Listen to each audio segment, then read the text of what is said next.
Hey, checking on you haters, got bad news. Real dog, know I got an attitude. Too much talking in the chat room. Painting you boys like a tattoo.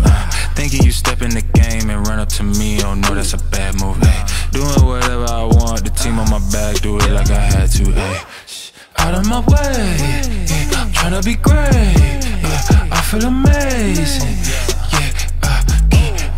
You think you brave, yeah, that could get dangerous. Stay out of my way, yeah, just talking to the greatest, what it feel like, yeah, show you what to do with. So what's up mga homies, so dito tayo sa Notorious Motorsports, so another project na naman. Pero bago ang lahat, ipapakilala ko si Sir, anong name po na? By the way, I'm Mr. Niño Marin from Pampanga. So, from Pampanga, nagpunta ako kay Notorious Motorsport, Boss Ryan. And nagpalagay ako ng exhaust, air intake, and others. Ilang oras natin ginawa, Sir? Most likely, nasa 3 hours lang. Di ba na ako nainip? Hindi ka man nainip? Yeah. So, kanina lang tayo nag-usap ng alas 12. Kanina lang alas 12. And then, Dapating ka ng alas 3. So, ngayon natapos tayo ng alas 6. yeah, 3 hours lang. Okay. So, ito yung project natin, yung BRZ na halos bagong-bago pa. So, ngayon, pakinggan natin kung ano may tunog niya.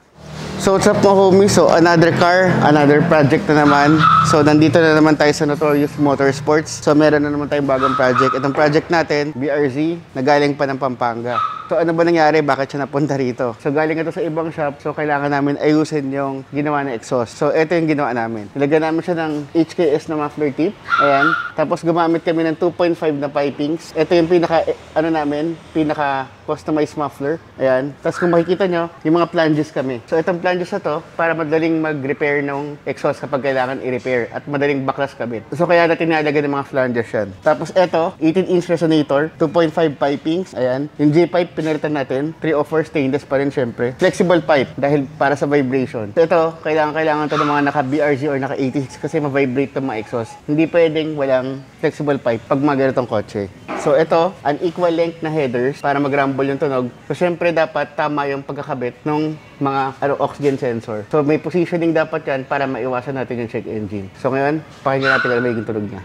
Ito siya ng Datatec filter, air intake, tapos yung MUF sensor nakakabit. So, ito na siya. So, isa pala siyang BRZ.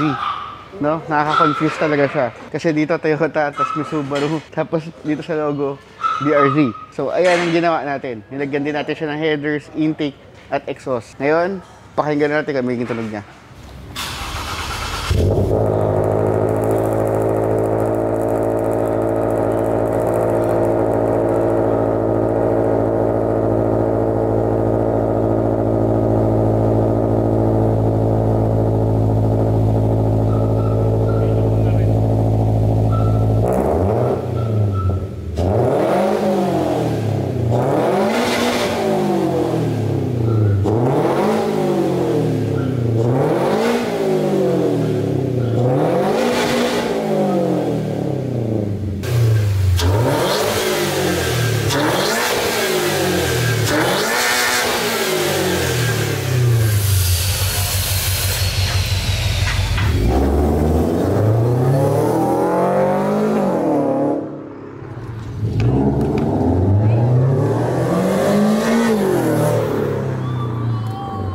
Sa interview ng kita, boss, ano masasabi mo sa ginawa natin yan?